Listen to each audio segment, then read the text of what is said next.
Hello विद्यार्थियों, LV classes के इस न्यू लाइव स्ट्रीम में आप सभी का स्वागत है। तो आज के इस लेक्चर में मैं आप सभी को यहाँ पर फिजिक्स के दूसरे चैप्टर यानी कि स्थिर वैद्युत विभव तथा धारिता के कुछ अन्य न्यूमेरिकल यहाँ पर सॉल्व कराने वाला हूँ। यानी कि एनसीईआरटी बुक के न्यूमेरिकल आपको सॉल्व कराए जा रहे थे, जिसके काफ़ी क्वेश्चन इसके पहले आपको कराए गए हैं। उसी के आगे के क्वेश्चन में आपको यहाँ पर सॉल्व कराने वाला हूँ। तो यहाँ पर ध्यान दीजिए, क्वेश्चन दिया गया है कि अभ्यास 2.8 का मतलब आपको उस दिन यहाँ पर 2.8 तक क्वेश्चन सॉल्व कराए गए थे। यहाँ पर ये जो क्वेश्चन दिया गया इसमें इसके पहले के क्वेश्चन की बात हो रही है। लिखा है में दिए गए संधारित्र की पट्टिकाओं के बीच यदि 3 मिलीमीटर मोटी अभ्रक की एक सीट यानी कि पत्थर जिसका परावर्तनांक दिया गया है 6 रख दी जाती है, तो स्पष्ट कीजिए कि क्या होगा जब यहाँ पर विभव यानी कि वोल्टेज वो संभरण जुड़ा ही रहेगा। संभरण या सप्लाई या फिर बोल सकते हैं बैटरी यहाँ पर जुड़ा ही रहेगा। तो यहाँ पर ध्यान दीजिए सप्लाई जुड़ी है, केवल वहां पर जो संधारित्र था वहां पर आपको वायु संधारित्र दिया गया था इसके पहले वाले क्वेश्चन में। इसके लिए आप उसका पहला क्वेश्चन ध्यान दीजिए, ये ध्यान दीजिए, ये क्वेश्चन है आपका 2.8। अब इसमें ध्यान दीजिए यहाँ पर जो दिया गया था आपको ये वायु संधारित्र दिया गया था, और वायु संधारित्र दिया गया था। यहाँ पर ध्यान दीजिए बीच की दूरी कितनी थी, 3 मिलीमीटर ये थी। अब की बार वहां पर 3 मिलीमीटर मोटी एक अभ्रक की सीट रख दी गई है जिसका परावर्तनांक आपको बता दिया गया है 6। तो उस दिन ध्यान दीजिए जो हम लोगों ने यहाँ पर वायु संधारित्र की धारिता ज्ञात की थी वो कितनी थी, 18 पिको फैरड, ये हम लोगों ने ज्ञात किया था उस दिन। तो इसी का अब आपको यहाँ पर यूज करना है। तो सबसे पहले ध्यान दीजिए यहाँ पर आप लिख सकते हैं 2.8 के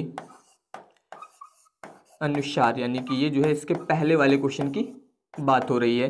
तो यहाँ पर ध्यान दीजिए उस दिन हम लोगों ने C0 ज्ञात किया था 18 पिको फैरड, ये ज्ञात किया गया था। अगर आप इसे केवल फैरड में लिखना चाहें तो 18 पिको को बदलने के लिए 10 की घात -12 से गुणा कर देते हैं, तो ये बदल जाएगा आपका फैरड में। ये आपको इसके पहले वाले क्वेश्चन में ज्ञात किया गया था, ये वहां से लिखा गया है।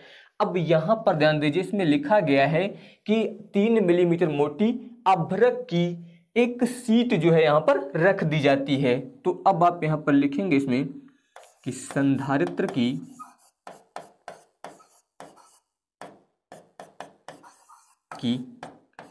प्लेटों के बीच, संधारित्र की प्लेटों के बीच अभ्रक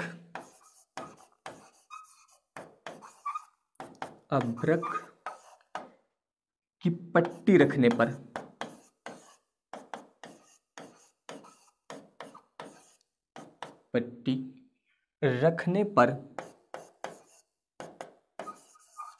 धारिता, तो यहां पर ध्यान दीजिए धारिता आपको ज्ञात करनी है। धारिता के लिए आप सभी लोग जानते हैं फॉर्मूला आप यूज कर सकते हैं, C बराबर KC0 इतना होता है। और यहाँ पर आपको K का मान दिया गया है, यानी कि इसमें K बराबर आपको कितना दिया गया है 6, ये आपको यहाँ पर क्वेश्चन में दिया गया है इतना। तो अब ध्यान दीजिए यानी कि जब आप इसे सॉल्व करेंगे तो यहाँ पर हो जाएगा K का मान, ध्यान दीजिए आप रख सकते हैं इसमें K का मान 6, यहाँ पर रख दीजिए, ये हो जाएगा 6। इसके अलावा गुणे C0 का मान आप ध्यान दीजिए चाहे तो पिको फैरड में ही रख दीजिए, इसमें कोई दिक्कत नहीं, 18 पिको फैरड। इसका गुणा कर दीजिए तो 18 छक्का कितना हो जाएगा, 108 पिको फैरड इतना आया। यानी कि इससे अगर आप चेंज करते हैं तो ये आ जाएगा 108 गुणे 10 की घात -12 फैरड। कोई दिक्कत नहीं, चाहे तो आप यहाँ से डायरेक्ट मान रख दीजिए तो आपको ये मिल जाएगा। अगर आप ये वाला रखेंगे तो मान पहले पिको फैरड में आएगा, फिर उसके बाद आप यहाँ पर इसे फैरड में बदल सकते हैं। यानी कि यहाँ पर ध्यान दीजिए ये तो आपका मान आ गया। अब इसके बाद ध्यान दीजिए अब आपको धारिता मिल गई है। अब यहाँ पर ध्यान दीजिए जो इसका पहला पॉइंट दिया गया है इसमें लिखा है विभव वोल्टेज संभरण जुड़ा ही रहेगा। अब इसके लिए ध्यान दीजिए उस दिन जो आपको बताया गया था उसमें ध्यान दीजिए विभव वोल्टेज आपको कितना दिया गया था, ये आप यहाँ पर देख सकते हैं। इस संधारित्र को 100 वोल्ट के संभरण से जोड़ दिया जाए। यहाँ पर ये बताया गया 100 वोल्ट के संभरण से जोड़ दिया जाए। तो अब ध्यान दीजिए, यहाँ पर आप लिखेंगे कि जब वोल्टेज संभरण, वोल्टेज संभरण, संभरण का मतलब सप्लाई या फिर आप बोल सकते हैं बैटरी, 100 वोल्ट रहता है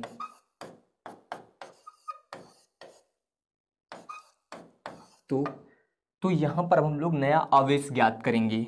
तो अब आप लिख सकते हैं यहाँ पर नया आवेश। तो अब ध्यान दीजिए, अब आवेश ज्ञात करना है तो इसके लिए आप फार्मूला यूज करेंगे यहाँ पर Q बराबर C इंटू वी नॉट, इतना हो जाएगा। तो अब यहाँ पर ध्यान दीजिए, इसमें हो जाएगा Q बराबर C का मान अभी हम लोगों ने ज्ञात किया है, इसका मान जो आया है वो 108 गुणे 10 की घात माइनस 12 ज्ञात किया गया है। वी नॉट यानी कि वोल्टेज का मान आपको कितना दिया गया है 100 वोल्ट, इतना हो जाएगा। तो यहाँ पर ध्यान दीजिए, ये हो जाएगा 108 गुणे 10 की घात, ध्यान दीजिए 100 का मतलब 10 की घात 2, और 10 की घात 2 यहाँ से निकल जाएगा तो ये आ जाएगा आपका 10 की घात जो है -10, यानी कि Q बराबर, अब ध्यान दीजिए अगर इसे आप शुद्ध करके मानक रूप में लिखते हैं तो 0.1 अंक पर होना चाहिए, यानी कि 1.08 ऐसा लिख सकते हैं। अभी दशमलव कहाँ पर है इसमें, 8 के बाद यानी कि इस जगह पर, तो 1-2 अंक आप दशमलव इस तरफ लाए हैं तो यहाँ पर ध्यान दीजिए गुणे 10 की घात जो है प्लस में 2 बढ़ जाएगा, यानी कि -10 था, अब यहाँ पर प्लस का 2 जो है वो बढ़ जाएगा। तो इसका मतलब यहाँ पर जो है अब आप बता सकते हैं इसमें ये आ जाएगा फिर Q बराबर 1.08 इंटू 10 की पावर -8। आप आवेश ज्ञात कर रहे हैं इसलिए कूलाम, तो ये यहाँ पर जो है इसका नया आवेश आ जाएगा। इस तरीके से आप यहाँ पर जो है इसमें नया आवेश ज्ञात कर सकते हैं, ये हो जाएगा आपका यहाँ पर नया आवेश। तो और ये आवेश जो है यहाँ पर जो बैटरी जोड़ी गई है उसके द्वारा दिया जाता है, यानी कि अगर आप लिखना चाहें तो आप बता सकते हैं यहाँ पर कि इसका अर्थ है,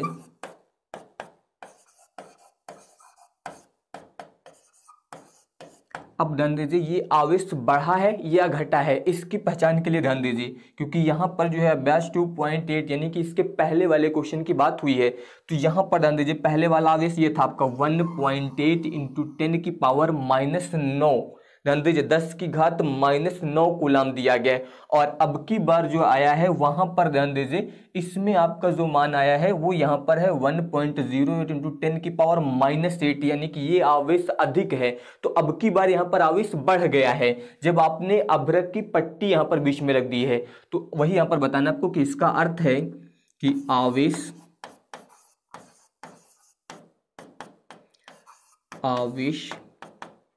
बढ़ गया है, जो कि बैटरी यानी कि संभरण सप्लाई द्वारा दिया जाता है, द्वारा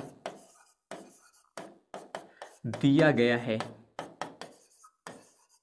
तो ये आप लोग यहाँ पर याद रखिएगा कि नया आवेश जो है ये आपका बढ़ गया है, और ये जो आवेश बढ़ा है ये बैटरी यानी कि संभरण द्वारा दिया गया है। तो ये पॉइंट आप लोग यहाँ पर याद रखिएगा। इसके अलावा ध्यान दीजिए इसी का एक सेकंड पॉइंट लिखा है यहाँ पर, जब संभरण को हटा लिया जाए, तो अगर संभरण को हटाया जाएगा यानी कि सप्लाई को हटाया जाएगा तो वहां पर आवेश में कोई परिवर्तन नहीं होता है, लेकिन जो उसका विभव था यानी कि 100 वोल्ट ये अब आपका गिर जाएगा यहाँ पर। तो वही आप ध्यान दीजिए, आप इसमें बता सकते हैं यहाँ पर अब इसका बी पॉइंट,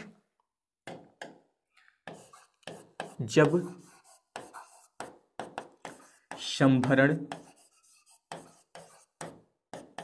हटा लिया जाए,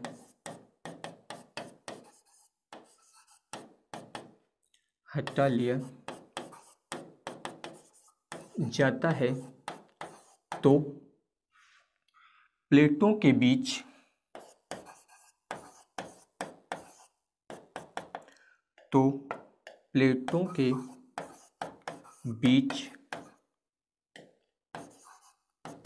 विभवांतर,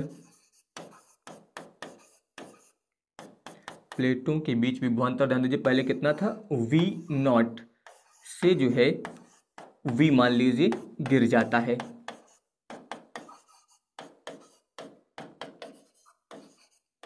तो ये आप लोग याद रखिएगा यहाँ पर कि जब संभरण यानी कि सप्लाई हटा लिया जाएगा तो आवेश में कोई परिवर्तन नहीं होगा, ये आपको याद रखना है। लेकिन यहाँ पर प्लेटों के बीच का जो विभवांतर है वो V0 से गिरकर कितना हो जाएगा V हो जाएगा। तो अब ध्यान दीजिए V बराबर ध्यान दीजिए फॉर्मूला होता है Q0/C, इतना हो जाएगा।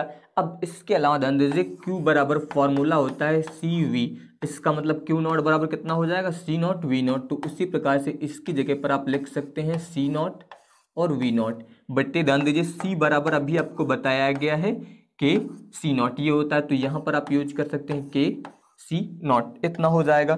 तो यहाँ पर ध्यान दीजिए इससे आपका ये कट जाएगा, तो इसका मतलब ध्यान दीजिए जब ये आपका यहाँ पर कैंसिल हो जाएगा तो ये आएगा फिर V बराबर V0 और बट्टे में यहाँ पर ध्यान दीजिए कितना आ जाएगा K, इस प्रकार से। अब आप इसमें मान रखिए V बराबर V0 यानी कि 100 ये हो जाएगा और बट्टे में K का मान आपको शुरुआत में ही बताया गया था, परावर्तनांक कितना था 6, इतना। अब आपको 6 से इसको भाग कर देना है तो V बराबर ध्यान दीजिए 6 से जब 100 को भाग करेंगे तो पहले 6 कम 6 एक बार जाएगा, यहाँ पर कितना बचेगा ध्यान दीजिए 4, अब ये 40 हो जाएगा, 6 छंग 36, फिर 4 बचेगा, फिर दशमलव लगाएंगे तो 0 6 छंग 36, अब यही 6 6 आता रहेगा और इसको जब शुद्ध करके लिखेंगे तो आप 16.67 लिख सकते हैं वोल्ट। ये आपको यहाँ पर जो है नया वोल्टेज मिल जाएगा, ये यहाँ पर जो है इसका आंसर हो जाएगा। तो इस तरीके से आप यहाँ पर इसे सॉल्व कर सकते हैं। तो यहाँ पर इस क्वेश्चन को सॉल्व करने के लिए आपको जो इसके पहले वाला क्वेश्चन बताया गया है यानी कि 2.8, वहाँ पर जो है आपको सभी पॉइंट की जरूरत पड़ेगी क्योंकि वहीं पर हम लोगों ने वायु संधारित्र का प्रयोग किया था, वहीं पर उसकी धारिता ज्ञात की गई थी और वहीं पर जो है आपको वोल्टेज भी दिया गया था। तो इसके लिए आपको वो क्वेश्चन जो है पता होना चाहिए। अब इसके बाद ध्यान दीजिए अगला क्वेश्चन है कि 12 पिकोफैरेड का एक संधारित्र 50 वोल्ट की बैटरी से जुड़ा है, संधारित्र में कितनी स्थिर वैद्युत ऊर्जा जो है संचित होगी। सबसे पहले ध्यान दीजिए 12 पिकोफैरेड का एक संधारित्र, ये धारिता दी गई है C बराबर 12 पिकोफैरेड, यानी कि इससे अगर आप चेंज करेंगे तो पिको को बदलने के लिए 10 की घात -12 से गुणा हो जाएगा और ये फैरेड में आ जाएगा। इसके अलावा 50 वोल्ट की बैटरी से यानी कि V बराबर आपको दिया गया है 50 वोल्ट और यहाँ पर संधारित्र में कितनी स्थिर वैद्युत ऊर्जा यानी कि U का मान जो है आपको ज्ञात करना है। इसके लिए ध्यान दीजिए फॉर्मूला होता है U बराबर ½ CV², ये फॉर्मूला होता है, इसी में आपको मान रखना है। तो ये हो जाएगा 1/2 गुणे C, इसका मान हो जाएगा 12 गुणे 10 की घात -12 फिर गुणे V² यानी कि यहाँ पर हो जाएगा 50 का होल स्क्वायर। अब इसके बाद ध्यान दीजिए 2 से आप इसे कैंसिल करिए तो 2 छंग 12 आ जाएगा गुणे 10 की घात -12 और फिर गुणे 25 और ये वाले 2 0 लग जाएंगे। अब यहाँ पर ध्यान दीजिए इसमें इससे जो है इसको काटा गया है, इतना आ गया। अब इसके बाद जो है इसका हम लोग इसमें गुणा करेंगे, तो जब आप गुणा करेंगे तो ध्यान दीजिए 25 छक्का कितना हो जाएगा 150, 2 0 लग जाएंगे इस तरीके से गुणे 10 की घात -12, इतना हो गया। अब यहाँ पर ध्यान दीजिए अभी दशमलव कहाँ पर माना जाएगा, इस जगह पर लास्ट में, और अगर इसे आप मानक रूप में लिखना चाहें तो 1.5 ऐसे लिख सकते हैं। ध्यान दीजिए दशमलव कितने अंक आप लाए हैं, इधर लाए हैं 1 2 3 4 अंक, तो गुणे 10 की घात यहाँ पर हो जाएगा -12 था, अब इसमें प्लस का 4 जो है आके जुड़ जाएगा। इसका मतलब ध्यान दीजिए यहाँ पर अब ये आ जाएगा आपका 1.5 गुणे 10 की घात 12 से 4 आपके निकल जाएंगे तो ये आ जाएगा -8। और आप यहाँ पर जो है इसमें ऊर्जा ज्ञात कर रहे हैं, ऊर्जा का मतलब यहाँ पर मात्रक हो जाएगा जूल, ये यहाँ पर इसका आंसर हो जाएगा। इस तरीके से आप यहाँ पर इसे सॉल्व करेंगे। इसके बाद ध्यान दीजिए अब यहाँ पर है 200 वोल्ट संभरण यानी कि सप्लाई से एक 600 पिकोफैरेड के संधारित्र को आवेशित किया जाता है।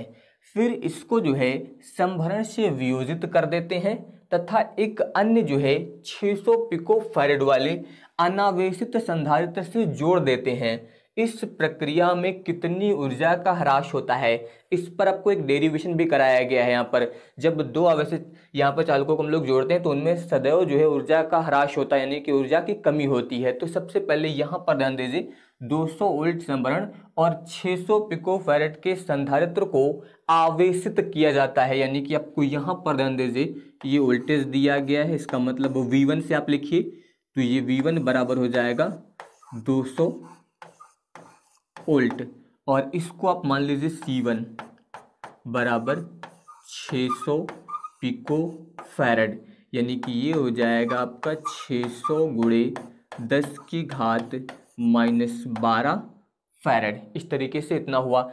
अब यहाँ पर इतना हो गया। इसके अलावा ध्यान दीजिए एक अन्य जो है 600 पिको फैरेड वाले अनावेशित संधारित्र से जोड़ देते हैं, यहाँ पर बताया गया है। इसका मतलब C2 बराबर आपको दिया गया है फिर से 600 पिको फैरेड और इससे अगर आप चेंज करेंगे तो उसी प्रकार से 600 गुणे 10 की घात -12 फैरेड ये भी आ जाएगा। अब इस प्रक्रिया में आपको ऊर्जा ह्रास, यहाँ पर जो है आपको ऊर्जा ह्रास, इससे हम लोग डेल्टा U से प्रदर्शित कर देते हैं। इस प्रकार से आपको इसका मान जो है ज्ञात करना है।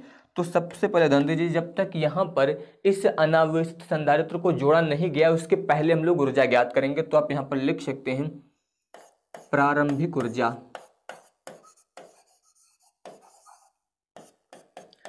प्रारंभिक ऊर्जा। तो प्रारंभिक ऊर्जा ज्ञात करने के लिए इससे आप लिख सकते हैं U1 बराबर हाफ C1 V1 स्क्वायर। इसमें आप मान रख दीजिए 1/2 गुणे C1 का मान आप रखेंगे तो 600 गुणे 10 की घात -12 गुणे V1 स्क्वायर, V1 यानी कि 200 दिया गया है, ये हो जाएगा 200 स्क्वायर। तो यहाँ पर ध्यान दीजिए अब इसमें जो है यहाँ पर 2 से इसको कैंसिल कर दीजिए, कितना आ जाएगा 300 आ जाएगा। तो यहाँ पर जो है इसमें अब आ जाएगा आपका 300 गुणे 10 की घात -12 गुणे, अब ध्यान दीजिए यहाँ पर जो है आप इसका वर्ग करेंगे तो 2 दूनी हो जाएगा आपका 4 और इसके अलावा 1 2 3 4 0 लग जाएंगे इस तरीके से।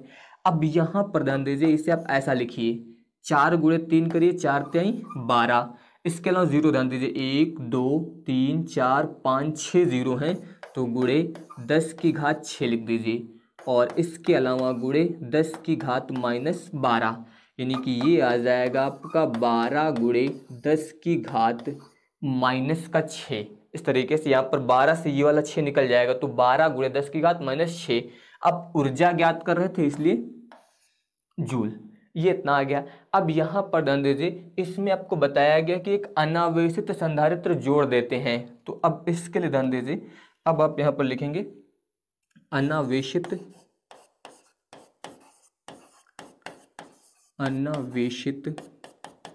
संधारित्र जोड़ने पर संधारित्र जोड़ने पर उभयनिष्ठ विभव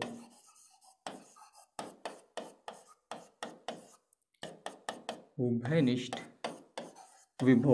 विभव के बारे में आपको बताया गया है यहाँ पर। तो जब दूसरे संधारित्र को उसके साथ जोड़ा जाएगा तो यहाँ पर जो इन दोनों के मध्य जो है उभयनिष्ठ विभव होगा। उभयनिष्ठ विभव को हम लोग लिखते हैं V से और इसका फॉर्मूला होता है Q1 + Q2 बट्टे C1 + C2, इतना हो जाएगा।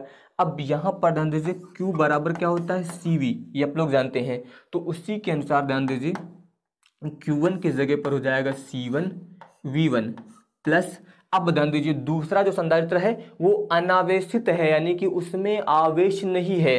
तो आवेश नहीं है इसलिए वहां पर क्या हो जाएगा सीधे 0, क्योंकि दूसरा संधारित्र आपका अनावेशित है इसलिए ये 0 हो गया। बट्टे यहाँ पर ध्यान दीजिए C1 + C2। अब इसमें मान रख के जो हम लोग यहाँ पर उभयनिष्ठ विभव ज्ञात करेंगे, तो अब ध्यान दीजिए ये हो जाएगा आपका v बराबर C1 का मान आपको दिया गया था क्वेश्चन में 600 गुणे 10 की घात माइनस 12 गुणे V1, इसका मान भी आपको क्वेश्चन में दिया गया है 200, तो यहाँ पर ये वाला मान रखना है आपको, ये हो जाएगा 200 बट्टे, इसके अलावा यहाँ पर डाल दीजिए C1 प्लस C2 600 गुणे 10 की घात माइनस 12 प्लस दूसरे का मान भी वही था, तो 600 गुणे 10 की घात माइनस 12 इतना होगा।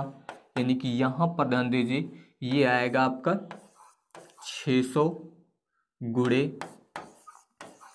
200 गुणे 10 की घात माइनस 12 बट्टे, अब यहाँ पर ध्यान दीजिए ये भी 600 गुणे 10 की घात माइनस 12, ये भी 600 गुणे 10 की घात माइनस 12, दोनों को जोड़ दीजिए, एक ये है और एक ये है, तो जुड़ के कितने हो जाएंगे 2 गुणे 600 गुणे 10 की घात माइनस 12, ऐसा आप लिख सकते हैं, यानी कि दोनों को जोड़ दिया गया है।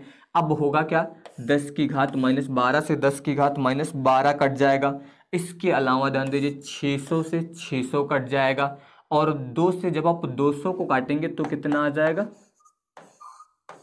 100 उल्ट। अब ये आपको उभयनिष्ठ विभव मिल गया है यहाँ पर।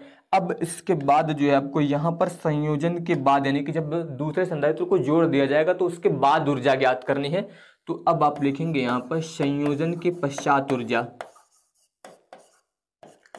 संयोजन के पश्चात ऊर्जा।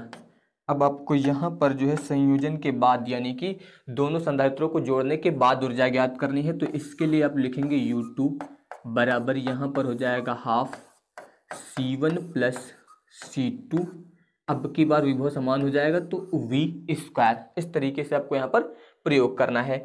अब इसमें आपको मान रखना है, तो ये हो जाएगा 1/2 C1 प्लस C2। अब ध्यान दीजिए यहाँ पर C1 प्लस C2 अभी हम लोगों ने किया था, यहाँ पर C1 प्लस C2, तो वही चीज़ यहाँ पर भी करना है आपको। चाहे तो ध्यान दीजिए यहाँ पर आप लिखेंगे 600 गुणे 10 की घात माइनस 12 प्लस 600 गुणे 10 की घात माइनस 12, इस तरीके से इतना हो जाएगा, और फिर इंटू V स्क्वायर, यानी कि 100 का स्क्वायर, इतना आ जाएगा। अब यहाँ पर ध्यान दीजिए 1/2 गुणे, इससे जब आप जोड़ेंगे तो उसी तरह से लिख सकते हैं, चाहे तो जोड़ के 6 और 6 मिलके 1200 लिख दीजिए, या फिर कोई दिक्कत नहीं सीधे ऐसे लिख दीजिए 2 गुणे 600 और गुणे में हो जाएगा 10 की घात माइनस 12 गुणे, ध्यान दीजिए 100 का स्क्वायर दिया गया, 100 का मतलब 10 की घात 2, और 10 की घात 2 का अगर आप स्क्वायर करेंगे तो कितना बना सकते हैं 10 की घात 4, ये इतना हो जाएगा। यहाँ पर देखिए 2 से 2 कट जाएगा यहाँ पर। अब यहाँ पर कितना बचा आपका 600, और इसके अलावा ध्यान दीजिए 12 से ये वाले 4 घट जाएंगे तो माइनस का 8 आ जाएगा, यानी कि यहाँ पर आएगा 600 गुणे 10 की घात माइनस 8 जूल, ये मान आ गया आपका U2 का। इस प्रकार से यहाँ पर इतना आया है। इसके अलावा U1 का मान भी हम लोगों ने ज्ञात किया है, इसके पहले ध्यान दीजिए U1 जो है कितना ज्ञात किया गया था, यहाँ पर आप देख सकते हैं U1 का मान आया था 12 गुणे 10 की घात माइनस 6, ये आया था U1 आपका। तो यहाँ पर ध्यान दीजिए 10 की घात माइनस 6 है, तो इसे भी 10 की घात माइनस 6 बना लीजिए, यानी कि इससे आप लिख सकते हैं U2 बराबर, दशमलव अभी लास्ट में होगा, यानी कि इस जगह पर इधर ले आइए, तो 6.0 गुणे 10 की घात माइनस 6 जूल, ऐसा बन जाएगा। अब यहाँ पर आप ऊर्जा ह्रास ज्ञात करेंगे, ऊर्जा ह्रास यानी कि डेल्टा U बराबर, ध्यान दीजिए यहाँ पर पहले की ऊर्जा माइनस बाद वाली ऊर्जा, दोनों घटा दीजिए तो ये पता चल जाएगा कितनी कमी हुई ऊर्जा में। तो पहले की ऊर्जा ध्यान दीजिए अभी हम लोगों ने ज्ञात किया है 12 गुणे 10 की घात माइनस 6, ये U1 का मान हम लोगों ने ज्ञात किया था। फिर माइनस U2 का मान अभी निकाला 6 गुणे 10 की घात माइनस 6, इतना हो गया।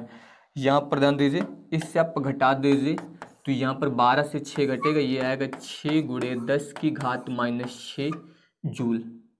ये यहाँ पर जो है इसका आंसर हो जाएगा। ये ऊर्जा ह्रास यानी कि ये यहाँ पर जो है ऊर्जा में कमी हो जाएगी। इस तरीके से आप यहाँ पर इसे ज्ञात करेंगे।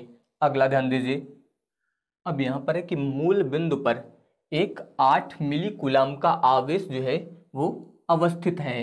-2 गुणे 10 की घात -9 कूलाम के एक छोटे से आवेश को बिंदु P, ये आपको बिंदु P के निर्देशांक दिए गए हैं और बिंदु R के निर्देशांक दिए गए हैं, से होकर जो है बिंदु Q तक ले जाने में किया गया कार्य परिकलित कीजिए। यहाँ पर आपको किया गया कार्य ज्ञात करना है। एक छोटे से आवेश को P से जो है कहाँ तक ले जाना है, Q तक ले जाना है। वो कहाँ से, R से होते हुए जो है P से Q तक ले जाना है। तो सबसे पहले ध्यान दीजिए, यहाँ पर हम लोग निर्देशांक अक्षों को प्रदर्शित करेंगे। इसके लिए आप ध्यान दीजिए, सबसे पहले इस प्रकार से आप यहाँ पर अक्षों को प्रदर्शित कर दीजिए।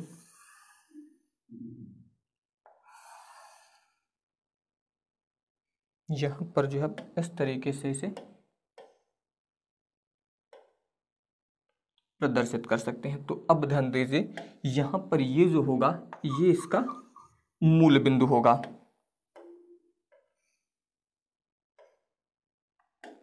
तो यहाँ पर इस मूल बिंदु पर जो है 8 मिली कूलाम का आवेश दिया गया है। इससे हम लोग मान लेते हैं Q बराबर 8 मिली कूलाम, इतना हो गया। अब ध्यान दीजिए, जो बिंदु दिए गए वही चीज आपको पहचानना है। सबसे पहले ध्यान दीजिए, एक होता है X Y Z, इस तरीके से हम लोग बिंदु को प्रदर्शित करते हैं। क्रम ये होता है X Y Z। उसी तरीके से आप यहाँ पर मान लीजिए, ये आपका X अक्ष है, ये आपका Y अक्ष है और ये आपका Z अक्ष दिया गया है। तो अब ध्यान दीजिए, अगर ये वाला मान दिया गया है आपका यहाँ पर, तो इसका मतलब इसका कुछ ना कुछ मान X अक्ष का दिया जाएगा। जैसे कि पहले ध्यान दीजिए कितना है, 0 0 3, इसका मतलब X अक्ष की तरफ नहीं है, Y अक्ष की तरफ 0 है। आपको सीधे Z अक्ष की तरफ मान दिया गया 3 सेंटीमीटर। तो बिंदु P जो होगा वो आपका इस Z अक्ष पर कहीं होगा, यानी कि इस जगह पर कहीं मान लीजिए बिंदु P है। इसके निर्देशांक आपको दिए गए हैं 0 0 और इसके अलावा 3, ये निर्देशांक हो गए आपके P के। इस तरीके से इसके अलावा ध्यान दीजिए, अब यहाँ पर जो दिया गया है आपको, इसके अलावा आपको ये Q दिया गया। Q में ध्यान दीजिए 0 4 0, यानी कि X अक्ष पर 0 है, Y अक्ष की तरफ आपको 4 दिया गया और इसके अलावा ये वाला फिर 0, तो ना ही X अक्ष पर है ना ही Z अक्ष पर। अब की बार ये Y अक्ष पर दिया गया 4, यानी कि आपका Q जो है वो इस जगह पर कहीं होगा और इसके निर्देशांक आपको दिए गए 0 4 0, इतना हो गया। इसके अलावा ध्यान दीजिए, अब यहाँ पर जो अगला है ये R है। इसमें ध्यान दीजिए, आपका केवल X अक्ष की तरफ मान नहीं दिया गया है, यहाँ पर अब की बार आपका Y भी है और Z भी है। Y की तरफ 6 और Z की तरफ 9। अब देखिए कैसे चलना है, Y की तरफ 6 यानी कि 4 आपका ये था, तो 6 इसके आगे कहीं इस तरफ होगा आपका, और इसके अलावा Z की तरफ 9, ध्यान दीजिए 3 ये है तो इससे ऊपर कहीं, यानी कि इस जगह पर आपका ये बिंदु आएगा। मान लीजिए ये आपका हो जाएगा R और ये आपका है 0 6 9। इस तरीके से यहाँ पर ये बिंदु आपको इन निर्देशांक अक्षों में प्रदर्शित करने हैं। तो बिंदु का क्रम याद रखेगा X Y Z। जो मान 0 दिया गया यानी कि उस अक्ष पर यहाँ पर वो बिंदु नहीं है, Y पर भी नहीं है वो बिंदु, सीधे यहाँ पर Z पर दिया गया। इसका मतलब ये बिंदु Z अक्ष पर दिया गया, क्योंकि इसका मान आपका 3 दिया गया है। और यहाँ पर जो मान दिया गया जैसे कि 3 है, तो इसका मतलब मूल बिंदु से यहाँ तक की दूरी दी गई है आपको 3, क्योंकि आपको ये 3 यहाँ पर दिया गया है। यही चीज आपको समझना है, यानी कि यहाँ पर ये जो 3 दिया गया ये आपकी दूरी है। यहाँ पर 3 कहाँ से कहाँ तक की दूरी है, ये दूरी आपकी इसके मूल बिंदु से इस बिंदु P तक की दूरी हो जाएगी। इसी तरीके से यहाँ पर ध्यान दीजिए, जैसे कि यहाँ पर 4 दिया गया तो ये दूरी आपकी 4 है, ये वाली यहाँ से यहाँ तक की, और इसमें आपको दूरी ज्ञात करनी पड़ेगी। पहले इसको आप इधर मिलाएंगे, फिर इससे इस पर और इससे इस पर। अब ध्यान दीजिए, आप लोग याद रखिएगा जो कार्य ज्ञात करना है, इसमें कार्य क्या बताया गया कि एक आवेश है, एक छोटा सा आवेश है जिसे बिंदु P से R से होकर जो है बिंदु Q तक ले जाना है, यानी कि एक छोटा सा आवेश यहाँ पर है, इस आवेश को जो है हम लोगों को छोटा सा आवेश मान लीजिए यहाँ पर आपको दिया गया है Q0, ये दिया गया। इस Q0 को P से Q तक ले जाना है, तो P से Q तक ले जाने के लिए बता रहा है कि P से R से होते हुए जो है Q तक ले जाना है। तो यहाँ पर जो कार्य होता है, यहाँ पर ये पथ पर निर्भर नहीं करता है, ये कार्य जो है ये पथ पर निर्भर नहीं करता है, केवल उसकी स्थिति पर निर्भर करता है। ये आप लोग याद रखिएगा कि जो कार्य आपको ज्ञात करना है ये यहाँ पर इसके बीच के पथ पर निर्भर नहीं करेगा, केवल उसकी प्रारंभिक और अंतिम स्थिति पर निर्भर करेगा। तो पहले कहाँ पर था, P पर, फिर कहाँ ले जाया गया, Q पर। तो आपको इन दोनों स्थितियों से मतलब है, ये आप लोग याद रखिएगा। तो सबसे पहले ध्यान दीजिए, हम लोग यहाँ पर इस आवेश के कारण बिंदु Q और इस आवेश के कारण बिंदु P पर जो यहाँ पर विभव ज्ञात करेंगे। तो सबसे पहले आप यहाँ पर लिख सकते हैं Q पर विभव। तो Q पर जब विभव ज्ञात करेंगे तो इसे आप ऐसा लिख सकते हैं, V Q से फॉर्मूला होता है 1/4 pi epsilon not into Q/R, ऐसा आप प्रयोग कर सकते हैं। या फिर चाहे तो यहाँ पर भी आप लिख सकते हैं Q दूरी यानी कि हो जाएगी।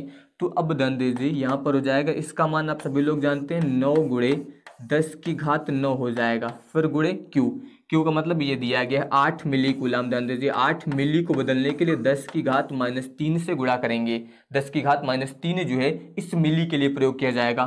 फिर बट्टे में आ जाइए, R दिया गया है यानी कि यहाँ से यहाँ तक की दूरी ये है 4। अब इसमें भी ध्यान दीजिए, यहाँ पर ये जो सारे मान दिए गए वो आपके सेंटीमीटर में है, यानी कि ये मान आपका किस में है, सेंटीमीटर में, ये मान आपका किस में है, सेंटीमीटर में। लेकिन जब यहाँ पर आप मान रखेंगे तो मीटर में रखेंगे, तो 10⁻² से गुणा करेंगे। ये आप लोग याद रखिएगा, यहाँ पर ये दूरी जो रखी जाएगी वो आपके मीटर में होनी चाहिए। तो इतना आएगा, इसका मतलब VQ बराबर, यहाँ पर ध्यान दीजिए ये हो जाएगा आपका 9। इसके अलावा चाहे तो आप ध्यान दीजिए इसको कैंसिल कर दीजिए, 4 दूनी 8, इस तरीके से इतना आ जाएगा। और यहाँ पर अब ध्यान दीजिए इसका आप गुणा करेंगे तो 9 दूनी 18 गुणे 10⁻। अब ध्यान दीजिए ये माइनस में है, ऊपर आएगा तो प्लस में हो जाएगा, तो 9 और 2 मिलके कितना हो जाएगा, 11। यहाँ पर जो है ये हो गया 11 से आपको ये वाले 3 जो है यहाँ पर घटा देने हैं, तो 11 से 3 निकल जाएंगे तो 10⁻ कितना आ जाएगा, 8। इस प्रकार से यहाँ पर ये आपका मान आ गया VQ यानी कि विभव वोल्ट, इतना हो जाएगा। अब इसी प्रकार से हम लोग बिंदु P पर विभव ज्ञात करेंगे, तो यहाँ पर आप लिख सकते हैं P पर विभव। इसके लिए भी आप उसी प्रकार से VP बराबर, ध्यान दीजिए यही फार्मूला रहेगा। अब की बार फिर आप लिख सकते हैं 9 × 10⁹ गुणे, ध्यान दीजिए चाहे तो आप फार्मूला लिख लीजिए ताकि बाद में दिक्कत ना हो। उसी प्रकार से यहाँ पर हो जाएगा 1/4 पाई एप्सिलॉन नॉट, यहाँ पर हो जाएगा Q, और बट्टे में अब की बार आप लिख सकते हैं RP, यानी कि इस बिंदु की बात हो रही है। तो यहाँ पर हो जाएगा 9 × 10⁹ गुणे Q, आवेश आपका यही रहेगा, तो ये हो जाएगा 8 × 10⁻³ मिली के लिए।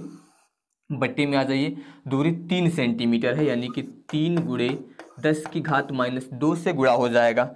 अब यहाँ पर ध्यान दीजिए, अब की बार कैंसिल करेंगे तो 3 × 9 इतना आ गया, यानी कि यहाँ पर ध्यान दीजिए अब आप यहाँ पर जो है इसका मान ज्ञात करेंगे।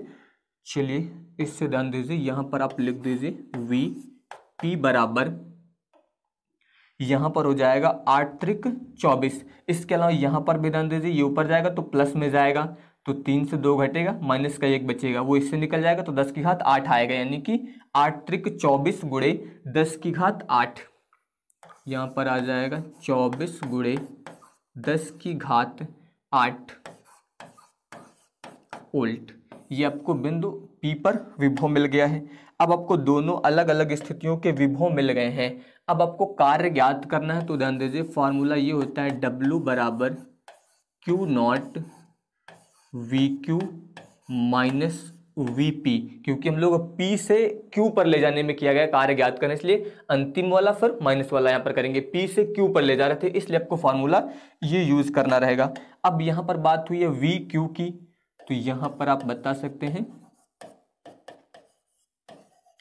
दिया है यहाँ पर जो है आपका क्यू नॉट, ये आपको दिया गया है क्वेश्चन में, ध्यान दीजिए। क्यू नॉट कितना दिया गया, ये देखिए -2 × 10⁻⁻⁹ कूलाम के एक छोटे से आवेश, ये आपको दिया गया -2 × 10⁻⁻⁹, -2 × 10⁻⁹ कूलाम इतना दिया गया है। तो ये हो जाएगा W बराबर, इसका आप मान रखेंगे तो -2 × 10⁻⁹ VQ, इसका मान अभी हम लोगों ने ज्ञात किया था। तो यहाँ पर ध्यान दीजिए VQ इसका मान था 18 × 10⁸, 18 × 10⁸ माइनस VP, इसका मान ये हो जाएगा 24 × 10⁸, यानी कि W बराबर -2 × 10⁻⁹। इसको ध्यान दीजिए 24 से आप यहाँ पर 18 घटा दीजिए तो ये -6 आ जाएगा, और गुणे में हो जाएगा 10⁸। अब इसके बाद W बराबर गुणा करेंगे तो 6 दूनी 12 × 10⁻, ध्यान दीजिए -9 से ये वाला 8 निकल जाएगा, तो यहाँ पर जो है ये आ जाएगा -1, इस तरीके से। अब यहाँ पर ध्यान दीजिए W बराबर, इसे आप ऐसा लिख सकते हैं 12, ये -1 आप बट्टे में ले आइए तो ऐसा हो जाएगा, और 10 से आप इसे भाग करेंगे तो 1.2, यहाँ पर कितना आ जाएगा जूल। तो ये यहाँ पर जो है इसका आंसर हो जाएगा, यानी कि ये जो है P से Q तक उस छोटे से आवेश को ले जाने में किया गया कार्य हो जाएगा। तो ये याद रखिएगा, आवेश जो है पर बीच के पथ पर निर्भर नहीं करता है, वो केवल स्थिति पर निर्भर करता है। तो यहाँ पर हम लोग जो है इसे P से Q तक ला रहे थे R से होकर, लेकिन यहाँ पर ध्यान दीजिए ये वाली दूरी कहीं पर भी यूज नहीं हुई है, क्योंकि पथ पर निर्भर नहीं कर रहा है, केवल स्थिति पर निर्भर कर रहा है। P पर और Q इन दोनों स्थितियों पर निर्भर है, इसलिए आपको इन दोनों पर विभव ज्ञात कर लेना है, और उसके बाद आप किया गया कार्य ज्ञात करेंगे। अब ध्यान दीजिए, अब यहाँ पर B भुजा वाले एक घन के प्रत्येक शीर्ष पर Q आवेश है। इस आवेश विन्यास के कारण जो है घन के केंद्र पर विद्युत विभव तथा विद्युत क्षेत्र ज्ञात कीजिए। इंपॉर्टेंट क्वेश्चन है और थोड़ा सा टेक्निकल भी है, तो इसको समझने के लिए अब ध्यान दीजिए। यहाँ पर बात हुई है घन की, जैसे कि मान लीजिए यहाँ पर आपको एक घन दिया गया है, इस प्रकार से आप प्रदर्शित कर दीजिए यहाँ पर।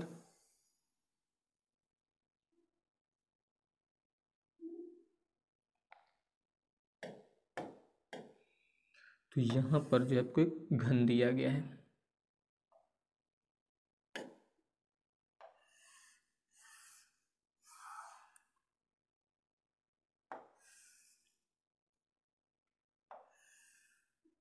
ये यहाँ पर घन हो गया मान लीजिए।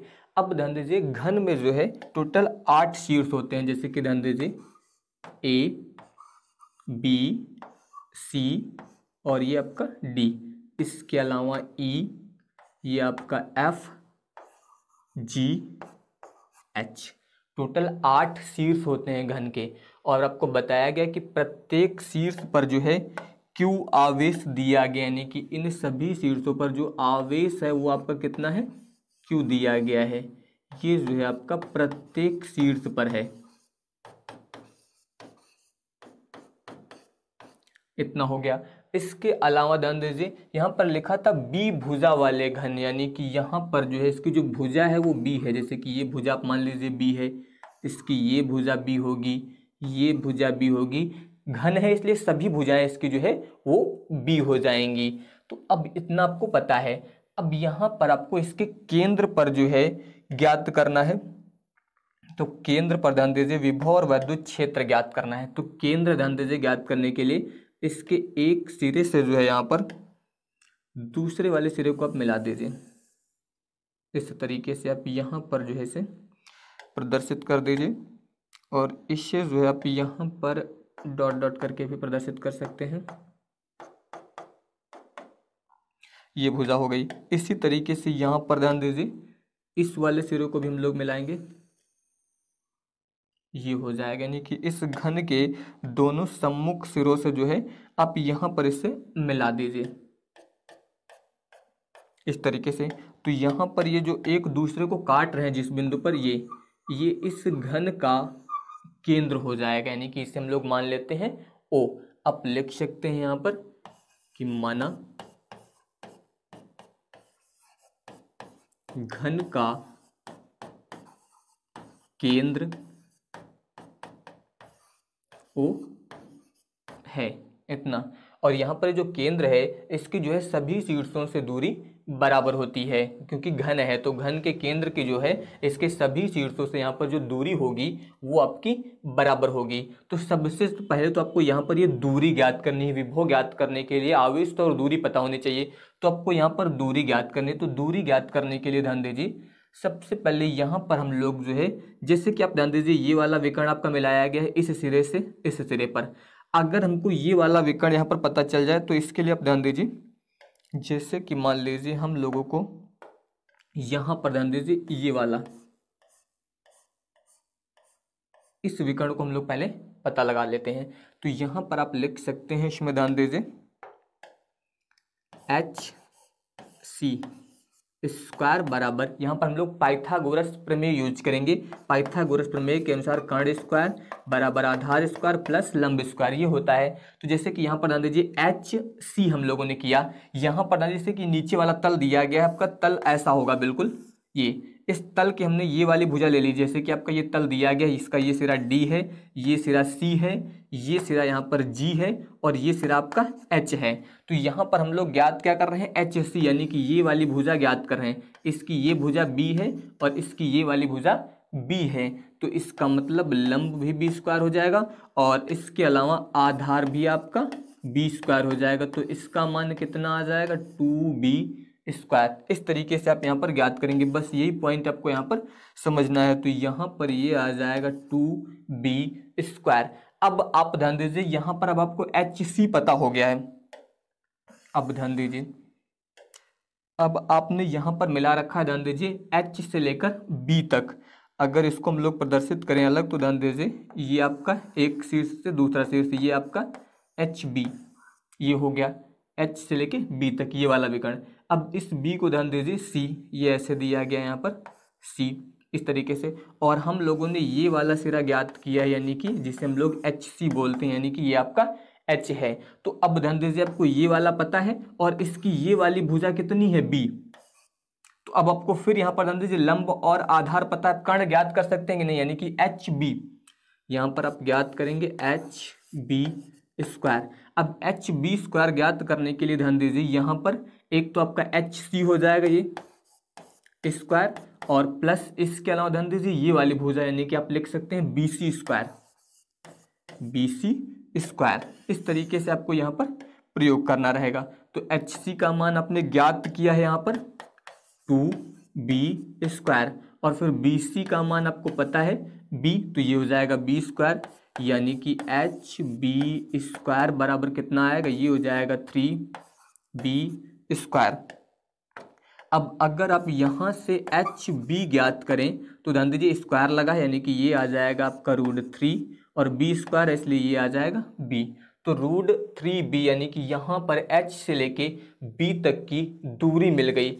अब अगर आपको ये केंद्र तक की दूरी चाहिए, HO या फिर OH बोल सकते हैं, तो अब आप यहाँ पर लिख सकते हैं अतः OH बराबर HB/2 होता है, यानी कि यहाँ पर जो है ये दोनों विकर्ण जो है एक दूसरे को मध्य बिंदु पर काटते हैं। तो इसलिए आपको ये पूरा पता है यहाँ पर H से लेके B तक, तो इसका आप आधा कर दीजिए तो H मिल जाएगा, यानी कि यहाँ पर हो जाएगा √3/2 और इसके अलावा B। अब आपको ध्यान दीजिए यहाँ पर OH पता है, तो यहाँ पर अब आपको दूरी मिल गई। आप बता सकते हैं क्योंकि जो है घन के केंद्र से सभी शीर्षों की दूरी बराबर होती है। तो अब आप लिख सकते हैं यहाँ पर कि अतः घन के किसी शीर्ष से केंद्र की दूरी,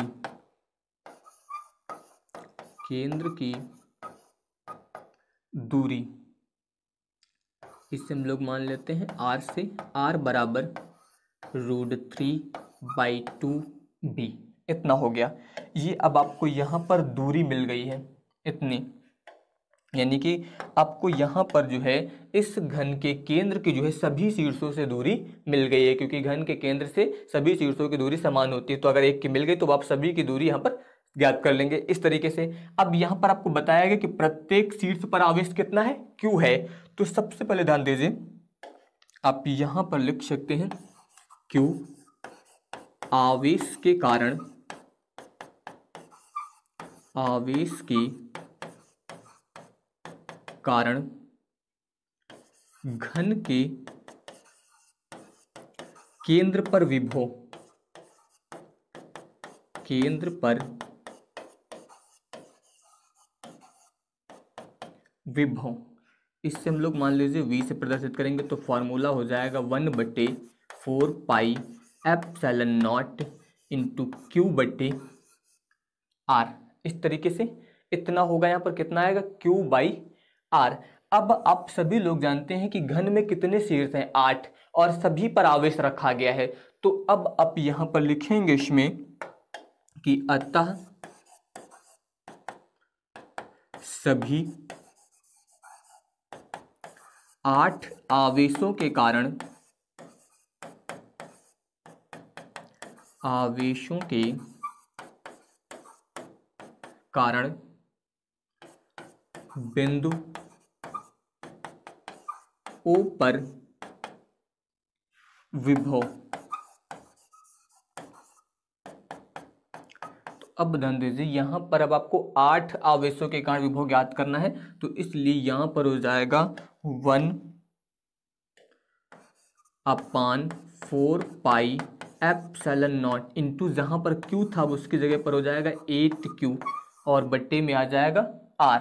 तो यहां पर हो जाएगा 1/4 pi epsilon not into 8Q बट्टे R।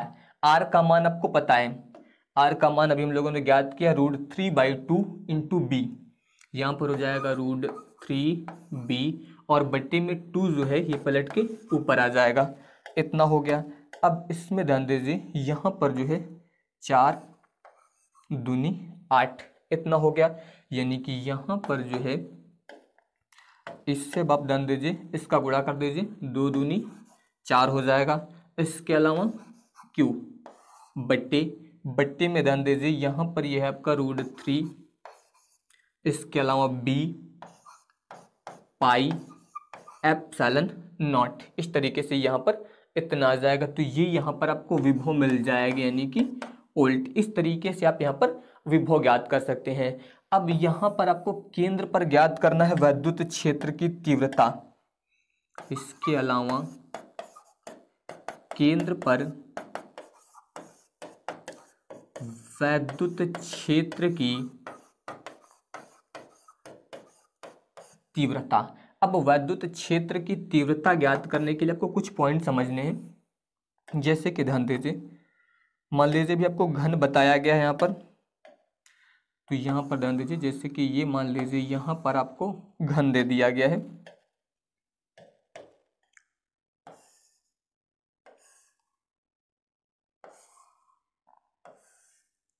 इस तरीके से यहाँ पर ये आपको एक घन दिया गया है।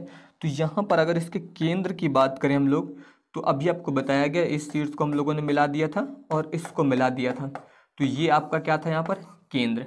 तो अब ध्यान दीजिए, जैसे कि इस पर आवेश कितना है Q, इस पर आवेश कितना है Q, इसके कारण ध्यान दीजिए इसमें, जैसे कि यहाँ पर वैद्युत क्षेत्र की तीव्रता हम लोग मान लेते हैं E, इसके कारण वैद्युत क्षेत्र की तीव्रता मान लेते हैं E। दोनों तरफ ध्यान दीजिए आवेश समान है और दूरी भी बराबर है। तो यहाँ पर ध्यान दीजिए इसमें 8 शीर्ष हैं, सभी में यही होगा।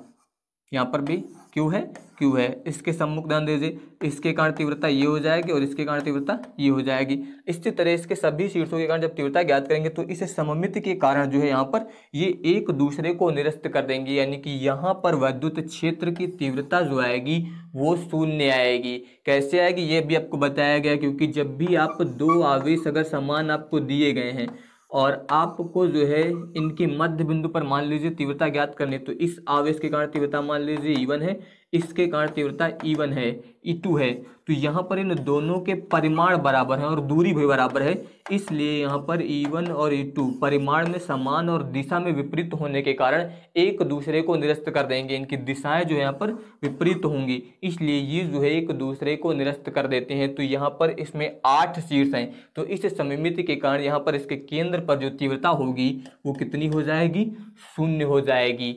तो ये आप लोग यहाँ पर याद रखिएगा, केंद्र पर तीव्रता कितनी होगी, 0 होगी। अगर नोट करना चाहे तो इसके बारे में ये पॉइंट आप लिख भी सकते हैं यहाँ पर कि घन के केंद्र में जो है 8 शीर्ष होते हैं और इस सममिति के कारण यहाँ पर जो है तीव्रता जो है वो एक दूसरे को निरस्त कर देते हैं, इसलिए यहाँ पर इसके अंदर जो है तीव्रता 0 होगी। इस तरीके से आप यहाँ पर इसे ज्ञात कर सकते हैं। तो यहाँ पर जो भी एनसीईआरटी बुक के आपके बोर्ड के लिए इंपॉर्टेंट क्वेश्चन थे वो लगभग सॉल्व कराए जा चुके हैं। अब इसके बाद के जो क्वेश्चन हैं, अगर बाद में टाइम बचेगा पूरा सिलेबस कंप्लीट होने के बाद, तो उन सभी क्वेश्चंस को भी सॉल्व कराया जाएगा। बाकी अदरवाइज जो है बोर्ड के हिसाब से उनको सॉल्व करने की आवश्यकता नहीं है, क्योंकि उस टाइप के क्वेश्चन जो है ज़्यादा रिपीट नहीं होते। इसके अलावा आपको जितने भी इंपॉर्टेंट क्वेश्चन थे वो सारे पहले ही करा दिए गए, उसके 4 लेक्चर अपलोड किए गए हैं। यहाँ पर एनसीईआरटी बुक के भी आपको काफ़ी क्वेश्चन करा दिए गए हैं। इसके अलावा अगर किसी को कोई समस्या आ रही है तो आप लोग कमेंट करके ज़रूर बताइएगा। तो अब नेक्स्ट चैप्टर मैं आप लोगों को अगले वीडियो में सॉल्व करवाऊंगा। धन्यवाद।